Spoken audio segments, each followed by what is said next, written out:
Welcome back सिद्धि Hindi online classes. छोटे से vacation के बाद हम वापस ऑनलाइन क्लास शुरू कर रहे हैं और हमने जो अब तक किया मैं उसका रिवीजन करवा रही हूँ आज। तो लेसन नंबर 1 किया था, तो लेसन नंबर 1 की थियरी और शॉर्ट क्वेश्चन किए थे, लॉन्ग क्वेश्चन बाकी थे।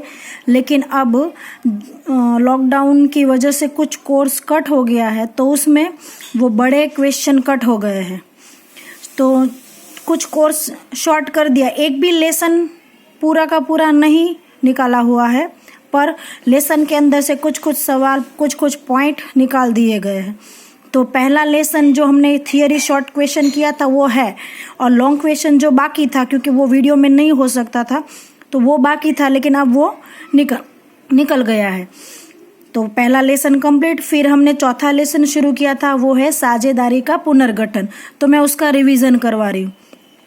चौथे लेसन में लेसन का नाम है साझेदारी का पुनर्गठन, रिकंस्ट्रक्शन ऑफ पार्टनरशिप, जिसमें हमने चालू साझेदार के बीच लाभ हानि वितरण या बंटवारे का प्रमाण में परिवर्तन, ये मुद्दा देखा था। फिर संपत्ति और दायित्व का पुनः मूल्यांकन, खाता कैसे बनाना है वो सिखाया था।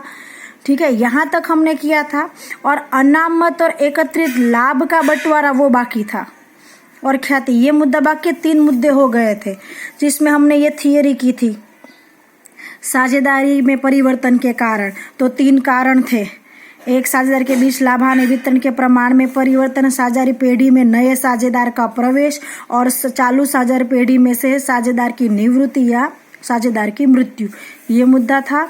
एक क्या था, परिवर्तन के कारण, और एक मुद्दा था लाभ हानि, यानी ये पहले मुद्दे, यानी साझेदार के बीच लाभ हानि या बंटवारे के प्रमाण में परिवर्तन।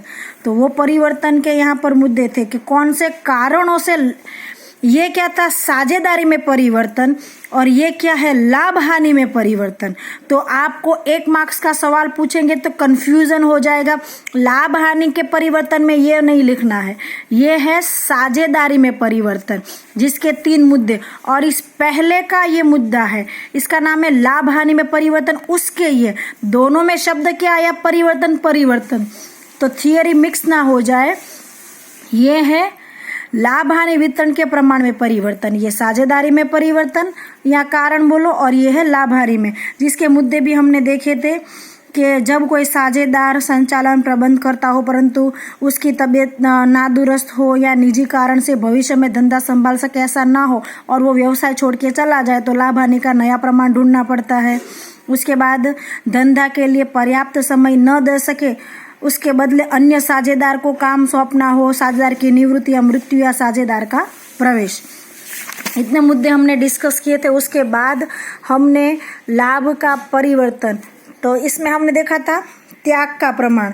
त्याग के प्रमाण की मैंने आपको थियरी करवाई थी और उसके शॉर्ट क्वेश्चन करवाए थे, इस तरह से आपको अगर याद है तो।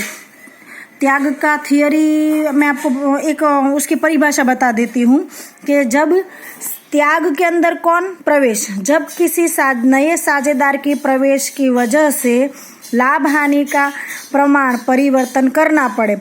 नया साझेदार व्यवसाय में जब लाभ हानि के प्रमाण में त्याग का लाभ हानि का प्रमाण में परिवर्तन, जब कोई साझेदार व्यवसाय में प्रवेश करता है तो पुराने साझेदार अपने लाभ में से कुछ हिस्सा नए साझेदार को देते हैं। उस वजह से उनके लाभ में कमी हो जाती है, क्योंकि पुराने साझेदार ने नए साझेदार को क्या दिया, त्याग, उसे कहते हैं त्याग का प्रमाण। और उसका सूत्र हमने देखा था, पुराना भाग माइनस नया भाग। ये मुद्दा हमने डिस्कस कर लिया था और उसके क्वेश्चन भी हमने कर लिए थे। उसके बाद का मुद्दा था लाभ का प्रमाण। तो लाभ का प्रमाण यहाँ पर, एक मिनट, लाभ के प्रमाण के सवाल हमने किए थे। लाभ की थियरी, ये पुराना माइनस नया, त्याग, लाभ।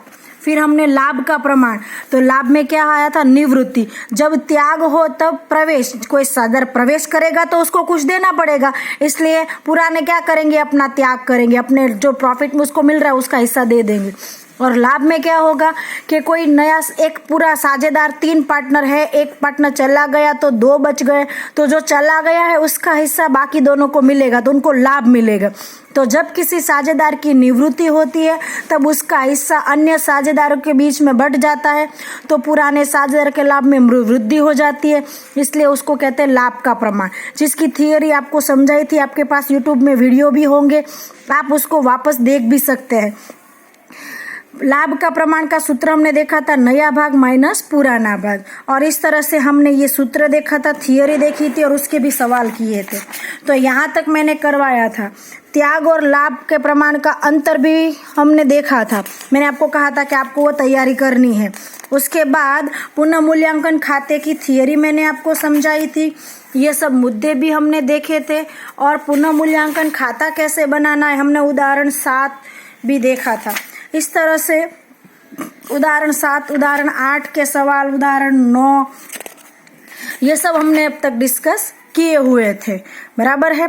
अब हम नया मुद्दा पहुंचे थे, साझेदारों के बीच अनामत और एकत्रित लाभ का वितरण। तो यहाँ से हमें आगे आज बढ़ना था, ठीक है। तो यहाँ से हम नेक्स्ट वीडियो शुरू करेंगे कि लाभ का एकत्रीकरण क्या होता है। उससे पहले मैं शॉर्ट में आपको पुनः मूल्यांकन खाता समझा देती हूँ। पुनः मूल्यांकन खाता मतलब क्या, तो ये रहा पुनः मूल्यांकन खाता जो आपकी किताब में पेज नंबर 117 पर है, ठीक है। और अब अगर आपने अभी भी किताब नहीं ली है तो अब ले लेना, क्योंकि एग्ज़ाम तो होने वाली है, एग्ज़ाम की डेट भी आ गई है, मई महीने में एग्ज़ाम होगी, कुछ समय के बाद स्कूलें भी शुरू होगी। जैसे जैसे सरकार की तरफ से हमें ऑर्डर मिलते रहेंगे, गाइडलाइन मिलती रहेंगी, उस तरह से आपको सूचना दी जाएगी। अभी स्कूल शुरू करने का कोई यहाँ पर नोटिस सूचना नहीं है, इसलिए अभी ऑनलाइन क्लास शुरू कर रहे हैं। तो पुनः मूल्यांकन खाता किसे कहते हैं, पुनः यानी फिर से, मूल्यांकन जिस तरह से घर में ऑलरेडी फर्नीचर होता है और उसमें हमें कुछ चेंज करना होता है तो हम क्या बोलते हैं उसको, हमने रिनोवेशन करवाया, उसी तरह से यह ऑलरेडी साझेदारी है, साझेदारी में संपत्ति भी है, लेकिन कोई नया साझेदार आता है, कोई चला जाता है, या कुछ सालों के बाद ऐसा लगता है कि संपत्ति की नई कीमत तय करनी है, क्योंकि बहुत साल पहले हमने 2 लाख में जो जमीन खरीदी होती है वो 5 साल बाद उसकी कीमत बढ़ जाती है। चौपड़े में तो 2 लाख कीमत है और बाजार में उसका भाव 10 लाख है, तो कुछ सालों के बाद भी हमें संपत्ति और दायित्व की कीमत बदलनी पड़ती। तो जब साझेदारी पेढ़ी में, खास इसकी परिभाषा याद रखना, परिभाषा पूछ सकते 1 मार्क्स के लिए, चालू साझेदार पेढ़ी में संपत्ति और दायित्व की जो कीमत लिखी गई है उसकी वर्तमान कीमत लाने को, ये क्या है, चौपड़े में जो कीमत है वो, और चौपड़े में कौन सी कीमत होगी, जब हमने संपत्ति खरीदी होगी 5 साल पहले, 2 साल पहले, 1 साल पहले, 6 महीने पहले या 10 साल पहले, तो जो कीमत होती है। और वर्तमान मतलब कौन, बाजार में उसका भाव अलग ही होता है, महीने बाद भी हर संपत्ति की कीमत बढ़ जाती है। जैसे आप देखो तो कुछ समय पहले सोने का भाव 30,000 और 35,000 था, आज सोने का भाव बढ़ गया है, उस तरह से। तो वर्तमान कीमत लाना उसे कहते हैं पुनः मूल्यांकन खाता। और दूसरी तरह से परिभाषा मैंने भी आपको लिखवाई थी और यहाँ पर वापस बता दी, जिस कीमत से लिखी गई है उन्हें नई कीमत पर दर्शाना, ये दूसरी परिभाषा, कि चौपड़े के अंदर संपत्ति की जो कीमत, दायित्व और संपत्ति की जो कीमत लिखी गई है उसकी नई कीमत बही में दर्शाना, उसे कहते हैं संपत्ति और दायित्व का पुनः मूल्यांकन खाता, बराबर है। तो पुनः मूल्यांकन में संपत्ति और दायित्व की नई कीमत दर्शाई जाती है। तो इसलिए पुनः मूल्यांकन खाते को कौन असर करेगा, समायोजन, ठीक है। तो ये पूरा मूल्यांकन खाता 117 पेज पर आप आज वापस रिवीजन भी कर लीजिएगा। हमारे पास समय बहुत कम है, तो अगर हम वापस मिलेंगे तो यही सब लेसन वापस दोहराए ऐसा नहीं हो सकता, शॉर्ट में आपको रिवीजन करवा देंगे। इसलिए घर पे प्रैक्टिस सब करते रहना, जितना करवाया है वीडियो आप सबके पास सेव है, उस वीडियो में जाकर खुद प्रैक्टिस करते रहना, बराबर है। पुनः मूल्यांकन के ये सब मुद्दे आपको समझाए थे, उसका दूसरा नाम है लाभ हानि समायोजन खाता।